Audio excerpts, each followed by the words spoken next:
It is. What is it now? Oh no, the camera's jumped forward. What a complete nightmare. It's not a great way to start by me saying a nightmare, but that's just because we're having camera problems this end. But as far as I'm aware, you guys can still see us full screen, which is cool. So we can't see ourselves properly full screen, but you can see us.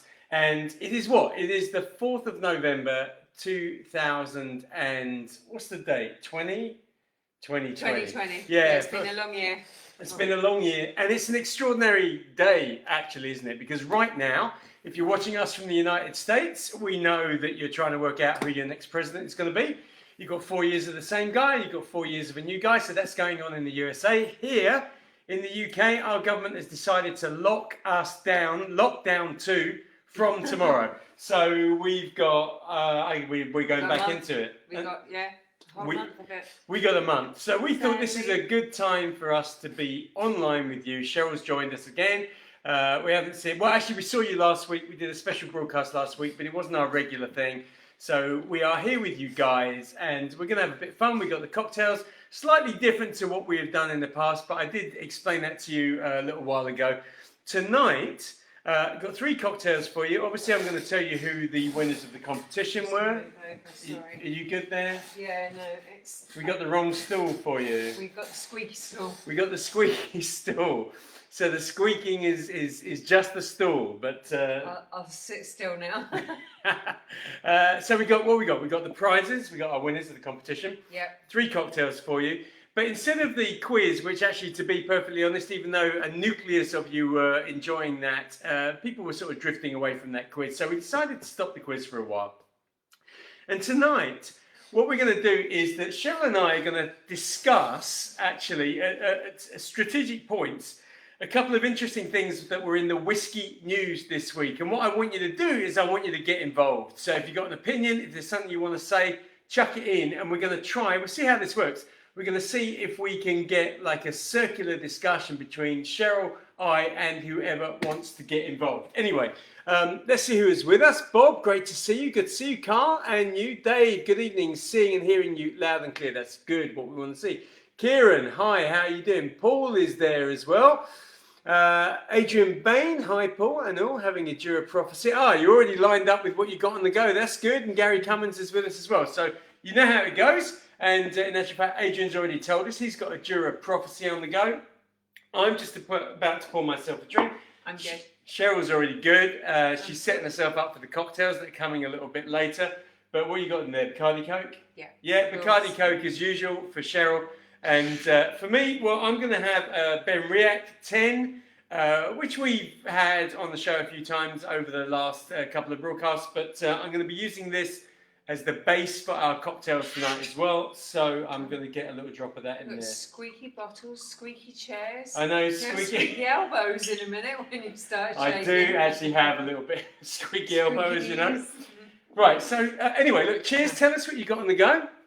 Who else have we got here? Avril, hi, working tomorrow. So on water and cake. Okay, well, cake sounds good. I like cake. Yeah, like cake. Not so sure about the water. Whiskey actually, cake, we maybe? all. Whiskey cake. I don't know. Is it a whiskey cake, Avril? Let us know. Let us know. Kieran, what have you got? What is that? A torpedoed tulip Dutch single rye whiskey. Gonna tell you right now, Kieran. Don't know what that is. Is that actually the name of a Dutch rye whiskey, or is that what's the word I'm looking for? Is made that, up? Yeah. It's not the word I was looking for. But did you make it up? Okay. Carl. Cardew on the go. That's more like it. I know what that is. Johnny Walker Red for Gary. Gary, you know, the interesting thing about Johnny Walker Red is that for years people have said that is really the nasty Johnny Walker. And actually, for a long time, you couldn't even get it in the UK. You could only get it if you, I don't know, you were traveling in Europe and stuff like that. But I actually think it's a really decent whiskey. I mean, I'm not saying it's a black label. I'm not even saying, you know, it's a premium whiskey, but I just think it's an enjoyable drink. Paul, Glenlivet Caribbean Reserve. Love that one. That's definitely one of my favourites. Dave's on the Highland Park. Good choice. Yazni, hi. Hard to see you. Nice to see you. Thank you for joining us. Kat is with us, having a sake and tonic. All right. Michael's there. Hi, Paul. Hi, Sheryl. Once again, no email with the link to Michael. this. Actually, tonight, Michael, I didn't send an email out. I'm just struggling to decide whether they work or not. So I'm kind of relying on you either knowing that we're doing this or the fact that obviously if you follow us on Dream Whiskies Facebook page, then it sends out a notification. But I'm just sort of checking those out. But thanks for letting us know anyway. Kieran saying it's distilled for Brewdog. Okay, got it. Yeah. All right, Bob, Glenfiddich 14 Rich Oak. Last of my spot prize from a few weeks back. Very nice. Glad to see you enjoying that. And Avril saying just a plain sponge, not a whiskey cake. Okay. Yeah. Very nice. All right. Can't beat a plain sponge cake. No. So look, before we get into our drinks and our cocktails and our chat for this evening, first of all, cheers. Cheers. Good. Cheers to all you guys. Thank you for joining us at this strange time. Who would have thought, right, when we started doing these lockdown broadcasts back in March, that in November, And 8 months later, we'd be doing another lockdown broadcast. But it's ridiculous. all the fun of the fair. Yep. Cheers to Fun you and guys games. anyway. Cheers all. So, it's a really nice drop actually. If you haven't tried the Ben React 10, don't be mistaken for thinking that to get quality whiskey you've got to have, I don't know, 16, 18, 21, 25-year-olds. It smells quite peaty. It's not a peaty whiskey.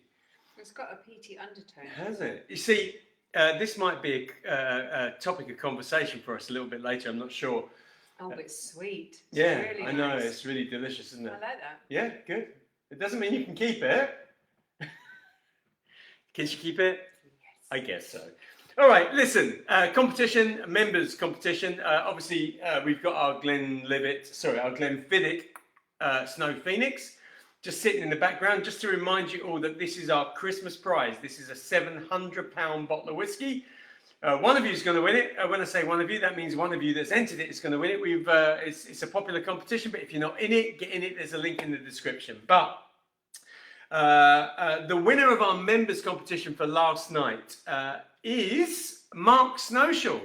I don't know if Mark watches us live actually, but Mark, I know you're a regular and you've been with us for a few years. And congratulations, well done, Mark. You have won last week's, which finished last night at midnight, competition. So congratulations to you. What else is going on here? Michelle Leonce, is that correct? Hi, all keeping it light with you from California, a day after elections. Yeah, we know what's going on with you guys over there. Michelle, I think that might be Nikki's friend. Oh, is it? So. Are you Nikki's friend, Michelle? Let us know. I think we met Michelle. Already, Richard Webster, Michael, we cracked open that Macallan Gold. I do love the Macallan Gold. There's a lot of people who slate Macallan, but I love it. Gary saying, yes, Paul, pleasant enough, but no black label. Some bought me this, so can't complain. Absolutely. Cheers from Avril and Gratz Mark, says Paul. And the winner of our spot prize competition for last week, which is the ever popular whiskey cocktail book, is Kieran. Kieran, you won that from last week, so congratulations. Mark and Kieran, I'll be in touch with both of you tomorrow, official emails. You know how it goes, or maybe you don't if you haven't won before, but I'll be sending you that and we'll get your prizes out to you. Avril's shaking some champagne down there. Well done. Okay, so I think what we're going to do is I'm going to get into the first cocktail of the evening, and midway through this week, Sheryl said to me, I've got a ton of fresh raspberries. In fact, I've got too many raspberries, is what you said, and if you don't use them up with the cocktails, they're just going to go off. Kaz, what are you saying? Kaz is here, that's what she's saying. Sorry I'm late, connection problems. Well, you're here, Kaz, and it's always good to see you. Just in time for the first cocktail. So anyway, Sheryl said to me, raspberries, and I thought, shall I put some in the cocktail? Actually, you know what I'll do is I will do 3 very different raspberry cocktails. So every one of our cocktails tonight has got raspberries in, but not raspberries as in fresh, because what I did was I took the raspberries and I've made a raspberry puree, which I'm going to use in all 3 of the cocktails. Just to explain how I made it. So this is the puree. I'll just show Sheryl because she hasn't seen it. There we go. Looking good? It looks nice. It looks nice. Can you see? I don't want to tip it too far. This is always the problem that I have. But can you see there? Can you see? I think you can see just about. All right. So this is not simply crushed up raspberries. I blended them up. I put a little bit of water in there just to help the blending process, but not very much. And then I've added a tiny bit of sugar as well and a squeeze of lemon just to keep the whole thing nice and fresh. So it's sweeter than if it was just raspberries. I've then passed it through a sieve to take out all the pips, so we have a completely smooth raspberry puree, and that's what I'm using in my 3 cocktails. And the first cocktail is a cocktail that I have called... Oh, I've just remembered something. What have you remembered? Glasses. Glasses? We were going to use some different glasses this week. Were we? Yeah. Why? Don't you remember we've got some glasses that we haven't used? Do you want me to go and get them? Oh, those glasses. Yeah. We can use that for cocktail number 2. So get one of those. Okay. You can go and get it now if you want while I'm doing this. Okay, so Cheryl's going to go off and get another glass, which we're going to use, and I'll explain exactly why we're using those glasses. I had forgotten, but now I remember. And we're going to make this. I call this a ghost in the machine. All right, so let's start. Here we go. Now I'm going to take my whiskey, and because it's a highball, it's going into a 12-ounce glass, as you can see. Then I want to have a decent sized drink here. So I'm going to start with our Benriach 10, and I'm putting in 40 ml of the Benriach 10. So there we go, 40 ml. Very nice indeed. Thank you very much. That's good. No, that's all good. I'm liking that. Then what I'm going to do is I'm going to add this raspberry puree, and I'm putting 50, oh, let's take the spoon out. Let's move that to the side. I'm going to put 50 ml of our freshly made raspberry puree in there. And you can see it's really quite nice and thick, and it's citrusy and gorgeous, wonderful colour. Squeaky chair. Yeah, that's good, squeaky chair. Now what we're going to do is we're going to add some juice. And so I'm going to put in some apple juice. And again, I'm going to add 40 ml of apple juice. So we've got quite a decent sized drink on the go here. Then I'm going to take my lemon. And with this lemon, just going to cut it in half. And I don't need too much lemon. I'm just putting it in there to cut some of the sweetness. And I do want that citrus note in there, but I don't want too much. So I'm not even going to use the whole half of a lemon. I'm going to put in around about 5 to 8 ml. So let me just give that a squeeze. It's probably enough. It smells nice. What, the lemon? It smells fresh, yeah. Yeah, fresh. And it cuts through, and I think it goes really nicely with the raspberries as well. Okay, next ingredient that we're going to add is some egg white. So I've already cracked that. I'm going to drop the egg white in. And then we're going to get our drink ready to go. So I'm going to put some ice into our glass. Let's get some nice fresh ice into our glass. It's probably about right. I'm going to get some ice into our shaker as well. So let's get that in there. And then before I go all the way to the end, I'm just going to add a little bit more sugar. Obviously there's a bit of sugar in the puree. I'm going to put in around about 5 ml of sugar. There we go. And we're going to give that a really nice shake. So let's pour all of that over the ice, close it up, and give it a shake. Because it's got egg white, I'm going to shake this a little bit longer. All right, that looks good. Let's open that up. I think that's going to be a really pretty pink colour, isn't it? Pretty in pink. Let's have a look, see if you're right. It's going to match my top. I think so. And my hair. Your pink hair. Well, my hair's not pink. Okay, let's get that in. Here we go. You got it right? I think so. Nicely done. Just about right. Let's just pop that in there. Let's get that down. Let's get one of our little straws. That will settle.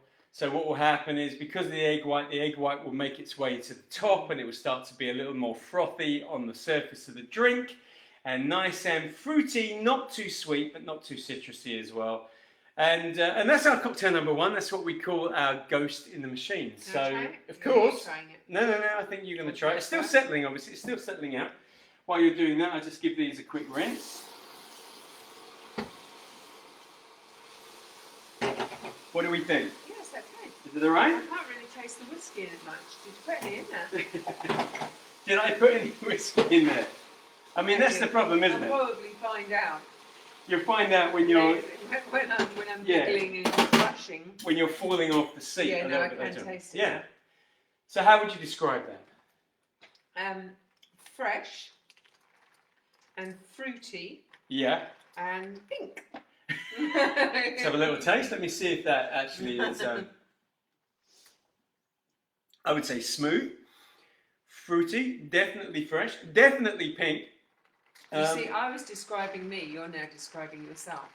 I'm describing smooth, fruity, smooth, and slightly bald. Well, completely bald. Now I think about it. And sharp. It's a nice drink, actually. It is nice. Yeah, really pleased with that. So that's our drink number one. So, as I said to you, what else are you guys saying? Various congratulations to Mark and Kieran here. Yeah, okay, good. Thank you very much. As I said to you, it seems that quite a lot of you are really sort of passionate whiskey fans, and we thought that maybe we should try and have a bit of a chat with you. Now, what I'm going to do is I want to tell you about something. So, I've dug up a couple of stories that I thought were interesting in the news this week. They are whiskey-related stories. Haven't told Sheryl about them, but I thought what I'd do is I'll tell her about them and get your view, really. And then I'll give you my view, which may or may not be similar to your view, but really keen for you guys to drop your thoughts in. So put some comments in the box and let us know what you think. But this is a story. So this is the first story that I found, which I thought was really interesting. So a Silicon Valley company, startup company, they're called Bespoken Spirits.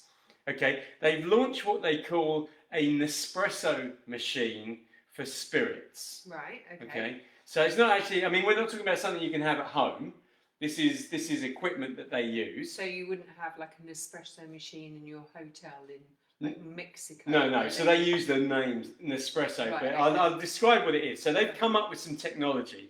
I don't know how many of you know about this, but what it does is it involves taking a spirit, like a new made, straight out of the still spirit, and then putting it through their machine, and they then expose it to micro staves, like tiny bits of the wood that would be from the staves in a barrel or a cask.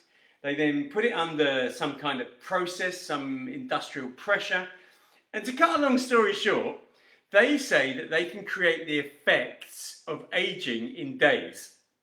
So instead of putting a whiskey into a barrel for 12 years and taking it out and having what you would recognize as something which has developed and matured for 12 years, they can create that same apparently experience in 3 to 5 days. Yeah, but it's not the same experience though, is it? Well, look, this is what he says, right? So the guy says, rather than putting a spirit into a barrel and passively waiting for nature to take its course over decades, our technology instills the barrel into the spirit, delivering a premium quality tailored spirit in days rather than decades.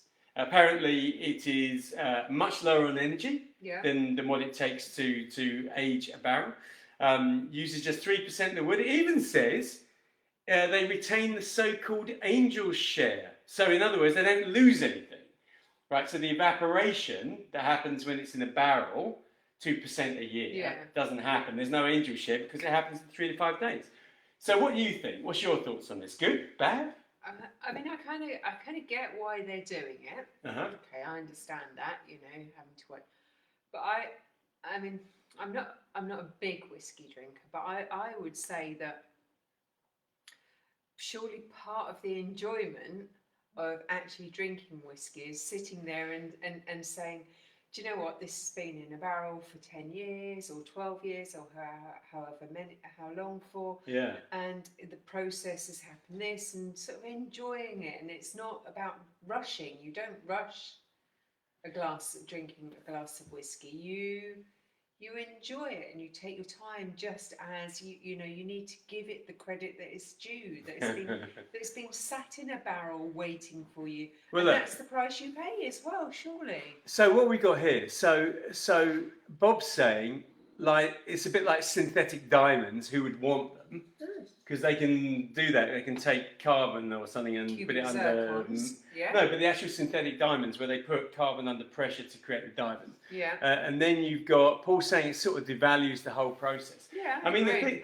The thing is, I'm wondering how much of drinking a really special aged whiskey is about the I don't know, the pleasure of knowing that this whiskey may have been in a barrel for, half of your life while you've been growing up and going to work and getting married and having cats. It's just been sitting there aging. Yeah, or sitting there and thinking, do you know what? This went into a barrel the year I was born. Yeah. So this has been around for 50 years, and I'm going to enjoy it, and I'm going to have a sip for every year, blah blah blah.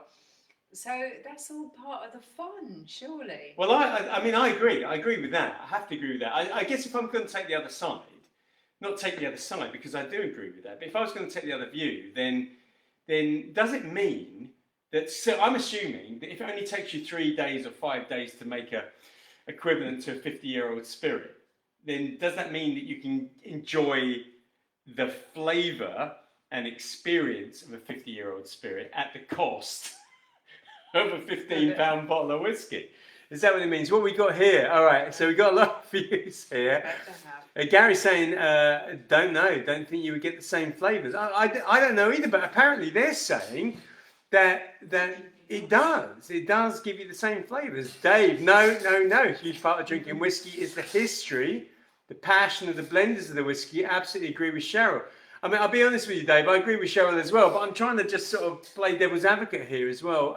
Michael's saying loses the magic of what can happen to the whiskey in individual barrels. Actually, that's a really good point, because I'm imagining that in their technologically developed process, that they're just going to replicate over and over again. Whereas you can take a spirit, can't you? And let's say you've got 1,000 litres of spirit and you stick it in 5 casks in different warehouses. Then in 20 years' time, each one of those is going to be a different strength, different colour, different character, different flavour. So that's a really important point, I think.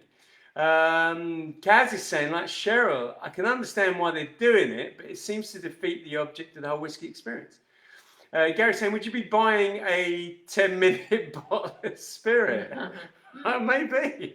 I don't know. Kat's saying, interesting experiment, but just no. Yeah, absolutely. I think I sort of get that. I mean, I think what it's missing, I reckon it's missing the point of the idea of what an aged whiskey is. It's a bit like you've got a couple of techie guys who are just thinking that the whole process of aging whiskey is just about getting to the destination. And I think it's this whole thing really about, isn't whiskey about the journey and the journey it takes? And if you happen to be there at the destination so you can taste it, then, I mean, I like the idea that, I think one of Macallan's, going back to 1926, that whiskey sat in a barrel and did nothing but evolve through the Second World War, and through the introduction of technology, mobile phones and all that sort of stuff, and silicon chip, and it just sat there changing and changing until you pop it. Okay. What we got here, Rob? Would have to taste it before making up my mind. But here's the thing, though, Bob. So I'm not saying it's not going to taste. Let's imagine it tastes absolutely spot on. I suppose the question is still what you're going to pay for it. Would you rather have the unique experience of, I don't know, cracking open a £50,000 bottle of Macallan that's been in a barrel for 40 years or 50 years, and trying that, and the experience of that, and the moment of that? Or would you rather something that costs 30 quid and they say to you that tastes exactly the same as if it had been in the barrel for 50 years? It's a bit. Yeah, no. I mean, we pay for whatever it is you're buying. You pay for something that is more mature, so you'll pay for a 30-day aged steak. You will. So you'll pay. If you're not vegan, by the way, sorry, vegans. So you will pay a lot more for that. Yes. Because it's taken longer, and it's it's had the process. Yeah. And again, it's about enjoying.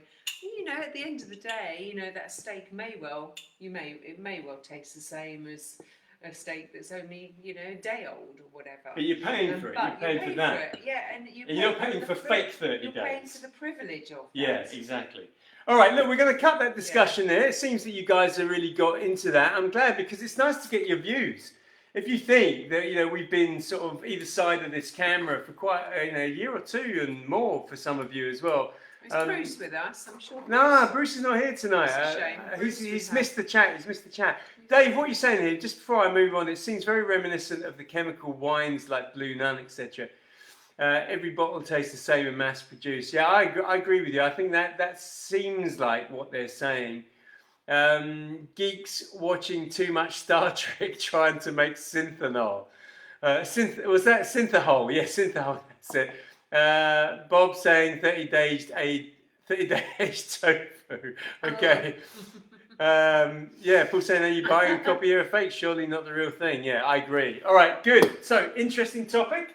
Very interesting. Yeah, we have another it's a bit topic like too. loose women. This is like loose women. If you're in the UK, you'll know loose women. I don't know if you have it in the US. They must have the equivalent. Do you have it in the US? But yeah, so we're going to move on. Just before we do, Gary saying, yes, Sheryl, we're paying for years of experience and knowledge from master distillers. Listen, I think it's cut and dried. Yeah. I think as a whiskey lover, our view, it seems to be quite consistent that maybe a good idea from a production, but not for that. No. You know, all-encompassing experience. Okay, right, we got another cocktail for you. Nice chat, ladies and gentlemen, nice chat. So this is the glass that Sheryl went off and got. So we got 4 of these, which we've had for a number of years. It comes with a really quite impressive shaker as well. So it's, as you can see, it's black onyx with crystal glass. It's designed by a guy called David Redman. Yeah. And he does all sorts of stuff, not just cocktailware, but... And I think he's from Brighton. He's from Brighton, which is Sure. not very far from where we are. But this is really, we barely used them in the years that we had them because they're quite pricey and they just sort of sit on the shelf. So we just thought it'd be a good idea to get these there. So this next cocktail is going to go in here, which means you're not going to see it too well, but trust me, it's going to be very nice. Dave said, I can't believe you're watching Loose Women, Paul. Shame on you. I didn't say I was watching it. I just said that someone's told me about it and I'm agreeing. Yeah, thank you. Dave, don't lose faith in me, please. All right, so this one is another raspberry one, but this is a sort of creamy cocktail. I've done quite a few creamy cocktails over the years. But this one works particularly well and just reminding me what I call it. Yes, calling this Making Ripples. Okay, this one is called Making Ripples. So we're going to start with 35 ml of our whiskey. So again, we're using the Benriach 10, which Sheryl has already described as kind of sweet, and I think that's a good description, actually. Sweet and smooth. And smooth. Yeah, soft, like that. Yeah, soft. rounded, but it's light as well. It is really light. Yeah.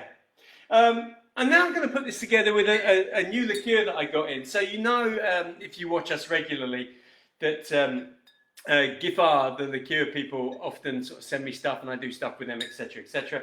They sent me this passion fruit liqueur and I decided that this would go well in this recipe. So I'm going to put 25 ml of this gorgeous passion fruit liqueur. Can I smell it? Yeah, Does absolutely. It smell like passion fruit? Yeah, smells absolutely spot on, like passion fruit. Oh, That's it's for sure. really nice. Yeah, it's gorgeous. It's pretty. Yeah, we're liking that. So we got our whiskey and our passion fruit liqueur in there.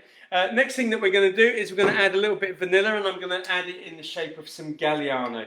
So Galliano is, in a way, is a liqueur that I think of as almost like a 1970s liqueur. It's that Harvey Wallbanger special, sat in the bar doing nothing else other than going to Harvey Wallbangers for many, many years. But it's going into our Making Ripples cocktail. Then, of course, we want our raspberries. So I'm going to take the raspberry puree that I made and used in the first cocktail. And again, as I did in the first cocktail, I'm going to put in 50 ml of our raspberry puree. So there is obviously a consistency in terms of colour with these drinks. But it's a brilliant way to use raspberries in 3 very different style cocktails. And then I've got some cream, and I'm going to put in 25 ml of cream, which I've just about measured out. There we go. All right, let's add the cream. That's already looking delicious. That's looking really, really nice. So let me just shake that out. So we're going to give that a shake and get that into our martini glass. Now, ordinarily, I would put it in a martini glass. I was planning to stick it in this one of my favourite retro coupettes. But it's going to go into this. And I think it's going to be completely delicious. So give it a good shake. Say again? I was going to ask you something just as you started shaking. So I'll wait. What were you going to say? Do you remember sort of back in the sort of like late 90s that a lot of chefs were doing strange things with strawberries? So like mixing strawberries with black pepper and balsamic. Yes. I was wondering whether or not actually sort of nice crushed black pepper with this sort of drink would actually work. It's worth trying, isn't it? I think the idea of it. I mean, I've never tried it before, but why not? Why not? Anyway, if you know about Pepto-Bismol or what's that other medicine that you have? Oh, Gaviscon. Gaviscon. Yes. This is the colour. I might even pick this up and try and show actually, you. Right, here we go. Can you see the colour? There we go. Calamine lotion. Calamine lotion. That's it. Exactly. Yeah. All right. So that's the colour. There we go. I'm going to let you have a taste first. So this is our Making Ripples. Did you want to taste this one that I've nearly drunk? Oh, you have nearly drunk that, haven't you? Mm. Oh, now I've got Alfie on my lap. Alfie's with us, for those of you that know Alfie. What do we think? Tell me that is gorgeous. It is gorgeous. Yeah, it's absolutely nice glass to drink it out. It's a good glass. It's kind of hidden in the glass. Obviously, you can't see the colour because we're using this black glass. Wow. Yeah, let me just check. What? I actually do think a little bit of black pepper on that would give it a bit of a We should kick. try that. Yeah. Oh, that is properly gorgeous. Just peeking through. Yes, can you see it coming through here? Just there.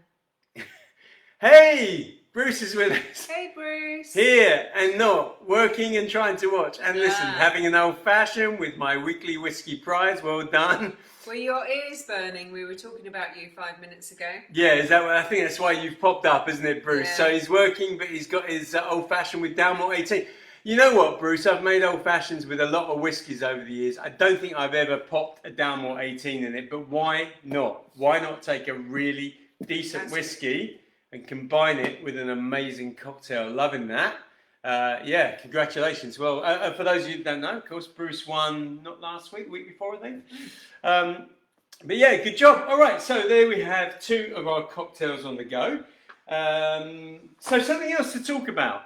So this is our second chat of the evening. So I thought we'd do two little chats, see how they go. Remember, your views, really interested in your views. It helps us actually feel closer to you, especially in lockdown. You know, rather than us just showing you stuff and chatting and talking, get involved, give us your views. And I'm about to set probably the age-old question as well. Okay, so Bruce, say it again. Here and not working. Oh, it's reposted. I reckon Bruce is getting hammered with that Dalmore 18 old fashioned. I don't blame him. He's just posted the same post again. All right, so first of all, check out this. So I'm just going to show you a picture. I'll show this to Sheryl in a second.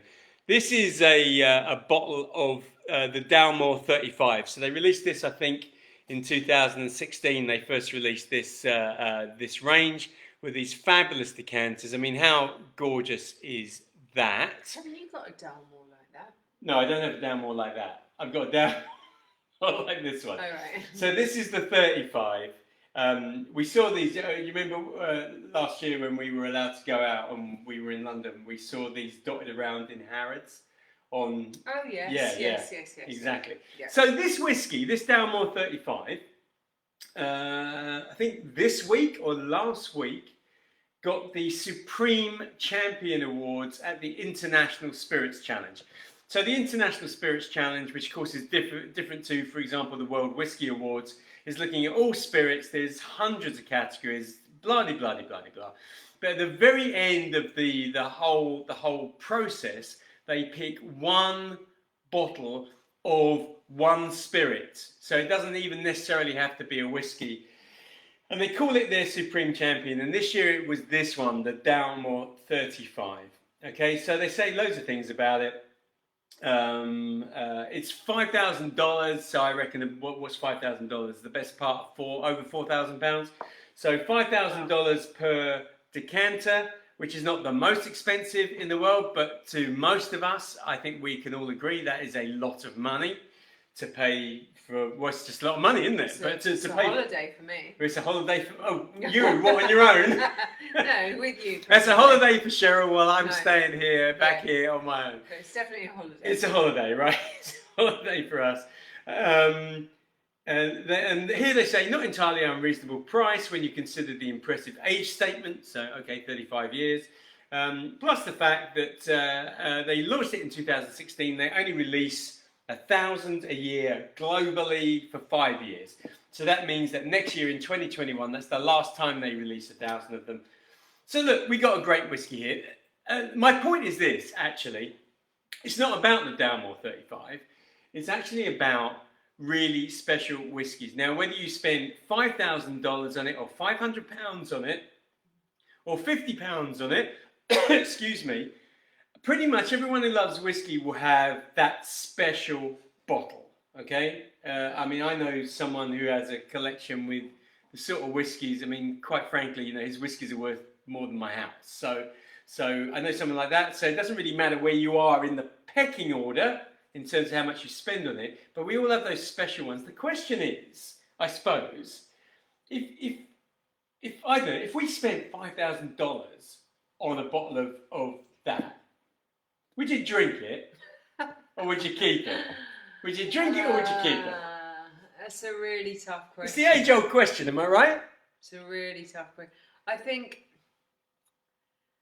it's a really awkward question because 10 years ago. So Kaz is just saying it's $4.5 grand on Master of Malt. Wow. Michael's saying like winning best in show. So go on. Yeah. Where are you going with this? Right. So where I'm going is 20 years ago. Right. I would have said, no, things are for best. You have best shoes, you have best dresses, right. You have best handbags, and that fits in the best. Save it for best, save it for special occasions only. And my heart is drawn to that. So the idea of saving it for best. Saving it for best. But does that mean you would still drink it at some point? I would save it for a special occasion. Right, hold that thought. Right, you guys, would you drink it? Or would you keep it? Right, so before Cheryl tells us what that special occasion is, where she would drink it, Dave is just saying he would drink it. Michael's saying buy two. Buy two, drink one. Yeah, drink one, double your money a couple of years later. Okay, that's all right if you got 10 grand on you. But I know that a lot of people do that, don't they? They buy two, they drink one. But if you only had one, what would you do? Drink it or keep it? Bob saying drink it slowly, one nip each new year for rest of life. Right, okay, so rest of life, one nip. So, all right, I'm just going to assume you mean a nip is just a very small amount and not a 25ml shot, because otherwise you're giving yourself a date to die there for your rest of life. Cat Jam, in an ideal world, buy two, keep one, drink one. Okay, same as that. Paul saying there's no point for me to buy a whiskey I'm not going to drink. Well, I guess that's what we're looking for. You know, would you buy it and put it on a shelf? Kaz is saying life too short to save for best. Yeah. No, that's what I'm saying. 20 years ago, I would have been save it for best. Right. But I agree with Kat now. Kaz now. Kaz is saying, Kat is saying buy two, but Kaz is saying. Oh, Kaz. Yeah. The whole save for best. I don't do that anymore. No. Do I? I don't. No, really. No. So I think that rather than save it for best, it would be. I would make a thing of it. Yeah. So, and not necessarily for a particular special occasion, but it would. I would say, right, okay, we're going to drink that. Your 60th or. Don't tell them how old I am. Or my 60th. In years, like years time, right? Or when one of the kids get married or something. Dave's saying the same thing. He's saying you don't know what's around the corner. Drink. I mean, I think I have to agree as well.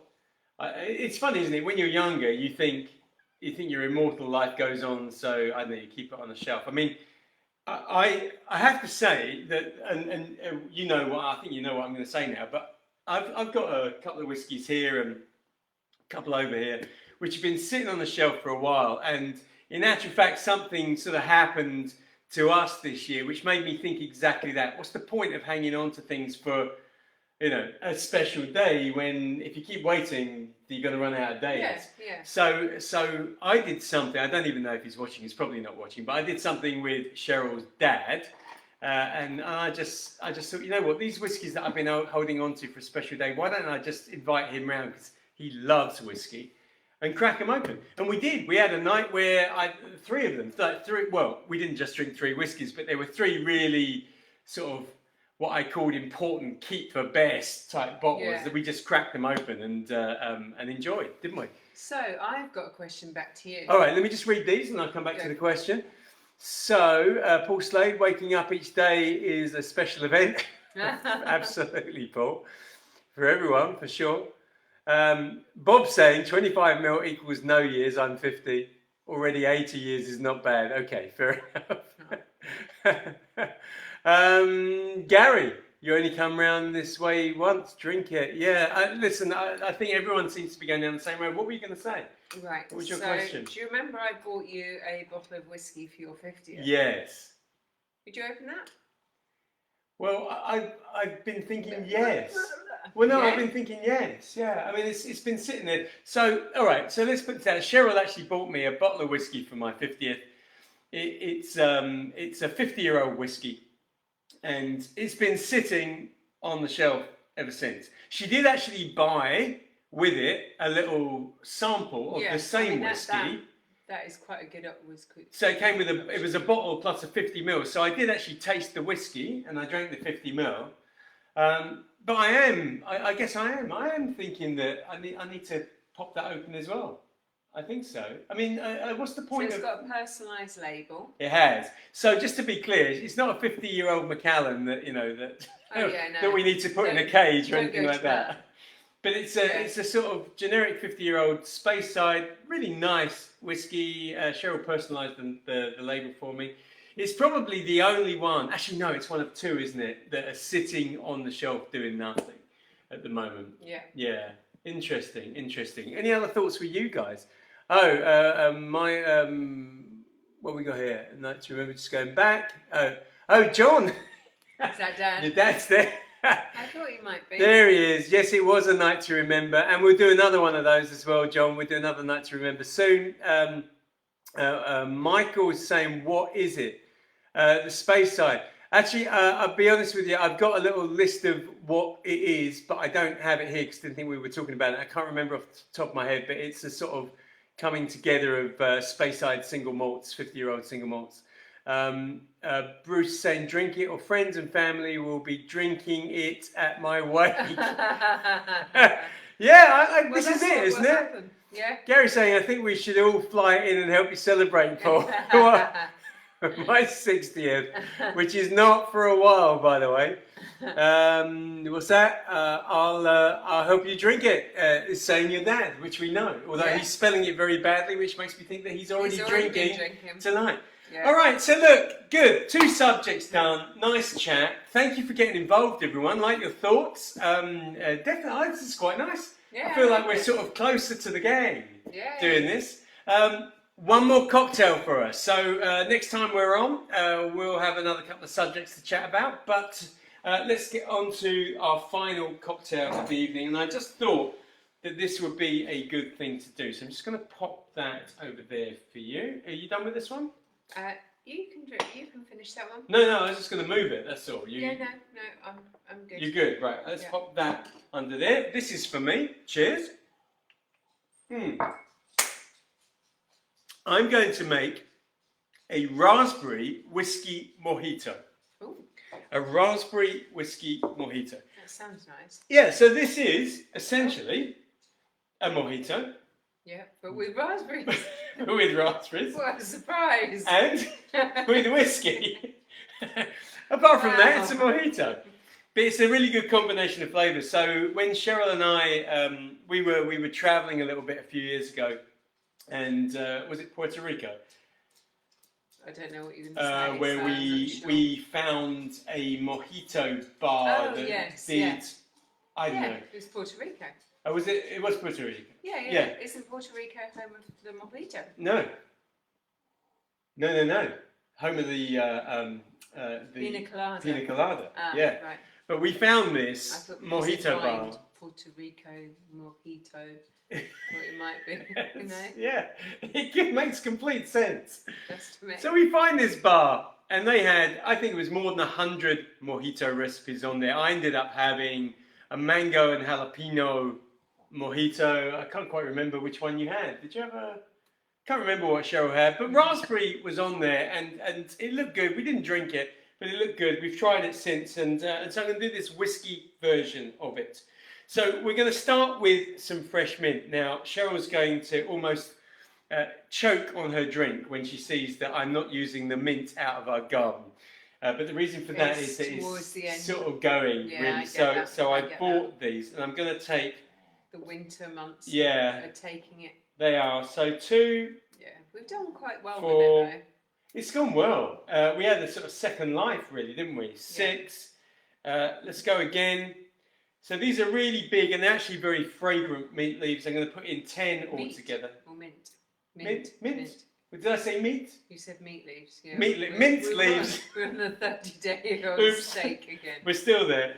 So I've got that in there. Instead of putting sugar, I'm going to put a little bit of grenadine. So grenadine, as you know, is a sugary syrup, but it's flavoured with pomegranate. And the pomegranate actually goes well with the raspberries. Also helps the deep red colour as well. So I'm using this. Right now, when I put this in, it's not going to be the greatest moment for the colour, but I'm just going to put in about 8 ml of grenadine. That's good.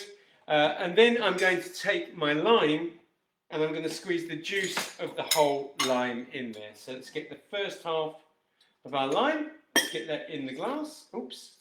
Slowly, before that goes everywhere. There we are. That's good. That's one half. And then let's get the other half in there. So for those of you that are writing this down, and I'm not sure if any of you are still writing it down, but I know that for ages Paul wrote down our recipes, and I think Bruce did for a little while as well. Yeah. But this is around about 20 ml of freshly squeezed lime juice. 20-25 depending on the size of the lime. Okay, now before I go any further, I'm going to take my pestle, my muddler. I'm going to get that in the glass, and I'm going to press. So what I want to do is I want to press on the mint leaves so it helps to release the mint oils in the mint leaves, but I don't want to really bash them up. I don't want them to break and fray and go all over the place because you want to try and keep them whole. But if you give them a good squeeze like I'm doing now, then what will happen is you'll end up with the flavour that you need. So okay, so we've got our lime, our sugar in the guise of grenadine, and our mint in there. That's nicely pressed. Let's just shake that out. Yeah, that's starting to come through nicely. Now what I want to do is I want to add a couple of other ingredients. I'm going to start by putting in some crushed ice. And I want to go about halfway up the glass with the crushed ice. So let's get that to there. I say half, it looks like it's 2/3, but actually by the time I start stirring it, it's all going to drop down. So it's around about half. Then I'm going to add our 2 important ingredients. One, of course, is our raspberry. So let's get our raspberry in there. And Can I ask the guys a question? Yeah, ask away. Cheryl's going to ask you a question. Right. Okay. So, so comments in the box.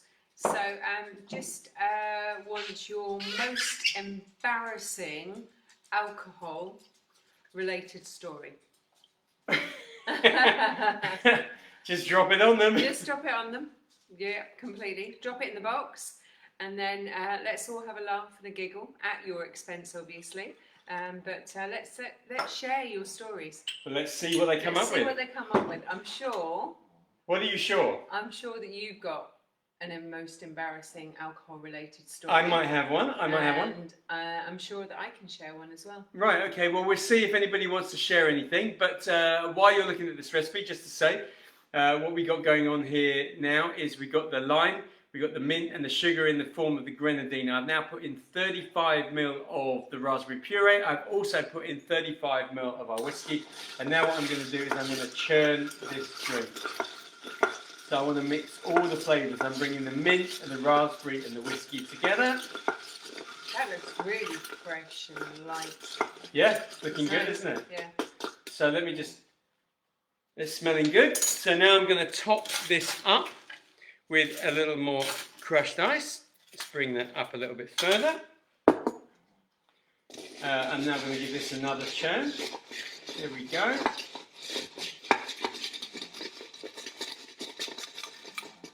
That's good. And then what I'm going to do is I'm going to add a final bit of the raspberry, and I want that to sit on the top. And then I'm going to take our mint, and if you've seen me make mojito style drinks before, this is a really good tip, that you sort of take the little top sprigs, I guess, of the mint, the little youngest leaves of them all, and pop them in the top, because then what happens is if you take your straw and you pop your straw in amongst the mint, it means that when you go to drink from here, it means your nose is sort of buried in the mint, so you get the aroma of the mint along with the flavour of the drink. And there you go. So this is our whiskey raspberry mojito. Can't wait. Thank you very much. Can't wait. Off you go. So tell me your story. Well, what story have I got? Have we got any so far? Right, hold on a second. What are they saying? Paul's saying, do you want a list? I think the problem is that people have got to type them out, and maybe we need to give them more time. So maybe we could set that as something for our next broadcast. Maybe people can send in that's a good one. and I'll read a few of them out. Yeah, that might be a good one. Yeah. So what's mine? What are you thinking? You got something in mind with mine? I think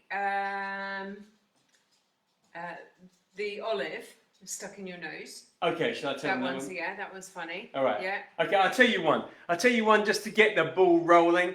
And then this is the deal, just for a bit of fun for our next broadcast. Remember, our next broadcast is probably going to be the other end of lockdown, so first Wednesday in December. By the way, Bruce is saying I'll be making one of those. Good, thank you very much, Bruce. Let us know how you get on with that. Send us a picture. Delicious, by the way. Excellent, let me try. Nice. Let me have a go. Very nice. It's difficult to drink because it's quite thick, so you need quite a little bit of a... Well, you need to get the straw away from the mint at the bottom. Oh, that is blended really well. It's really nice. Sending in sounds good, says Paul Slade. Good, I think we'll do that. So I'll just clear that up in a second. But here, this is a really quick one. So many years ago, I had a bar in southwest London, and I didn't used to open during the day. I just used to open for the evening trade. So would normally open my doors for the bar about 5 p.m. And what I do is I get my bar ready, I get everything set up, and then I would make myself a Gibson. And I would read the paper in the bar, drinking a Gibson from 5 o'clock, because we rarely got any customers before 6. So even though I was open at 5, I decided that that's what I would do. I'd start each evening with a drink and read the newspapers. So one day, and by the way, if you don't know what Gibson is a martini, but instead of an olive, you have silver skin pickled onions, a little white cocktail onions instead of an olive. So I'm drinking this Gibson and the onion's in there and I'm reading the newspaper, and just as I went to finish it with the onion in there and knock back the last bit of the drink and the onion, the door slammed open in the bar and it made me sort of choke. But I swallowed and cleared my throat, and that was fine. And two ladies came in and they sat at the bar, and I said, "Good evening. I'm a bartender. How are you? How can I help you?" And I was chatting to them. But as I was starting to chat to them and they were talking to me, I realised that I was starting to feel a sort of like pressure under my eyes here. I could feel the pressure building up. And as the pressure was building up, even though I was talking to these ladies, I was starting to lose focus on what was going, because it went from pressure to pain. And it was really starting to feel uncomfortable. My eyes were starting to water like crazy. I love this story. You love this story, don't you? The ladies had also stopped talking. I didn't realise they'd stopped talking because I was in so much pain, but they were looking at me thinking, what's wrong with this guy? And suddenly I had this incredible build-up of pressure up the side of my nose, and then I sneezed. And as I sneezed, the cocktail onion shot out of my nose and across the bar.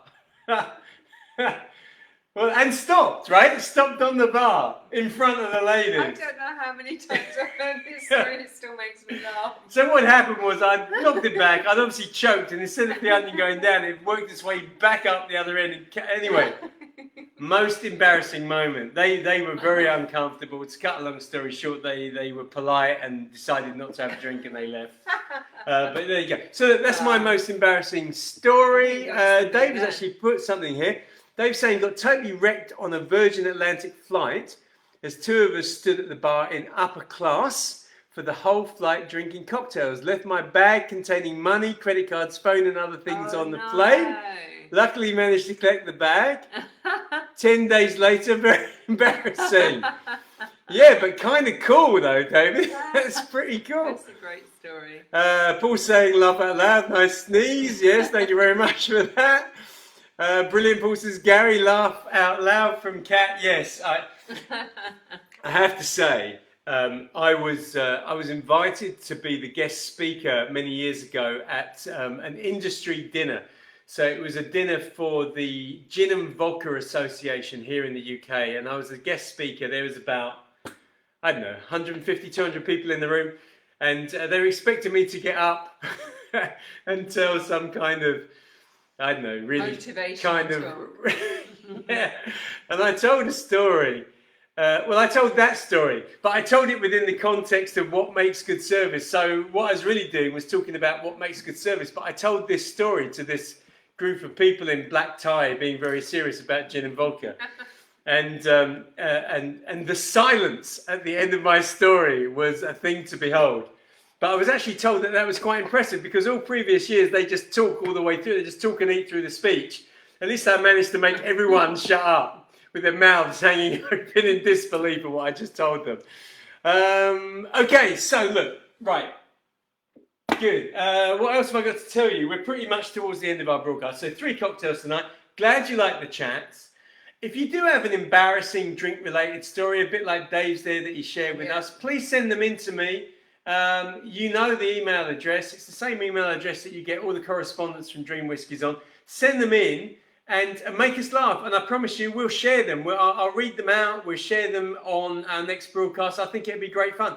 Next broadcast is going to be on the first Wednesday of December, which of course is, well, we hope is going to be out. 2nd of December, I think. Is it the 2nd of December? Pretty sure it's the 2nd. So we're hoping that's weeks coming right out of lockdown in the UK. We hope. We hope that by that time you guys in America have at least worked out should be our last, who your president is by that point. But send in your stories. We'd love to see them. Really pleased that you seem to have enjoyed our discussions and that you got involved in that as well. Really brilliant job. Just to remind you, and I think probably everyone watching has already entered, but just to remind you, that is a bottle of Glenfiddich Snow Phoenix. It's not a picture, it's the actual one. And on the 24th of December, we are going to be giving that to one lucky winner. If you're not in our competition, please get into our competition. Get yourself in. You can enter for as little as 50 pence. You've got to be in it to win it. You've got to be in it to win it. But that will be going to someone. And we're not allowed to enter because we actually wanted to keep it. But we're not going to be allowed to enter. But hopefully you have enjoyed this evening. We've definitely enjoyed having you guys on board. Send us your stories. Keep well. Be really safe during lockdown, people in the UK. Be safe in America as you're sorting out who your next president is going to be. Look after yourselves. Be nice to people. And we really look forward to seeing you in a month's time. Be good. Stay well. Night. Night.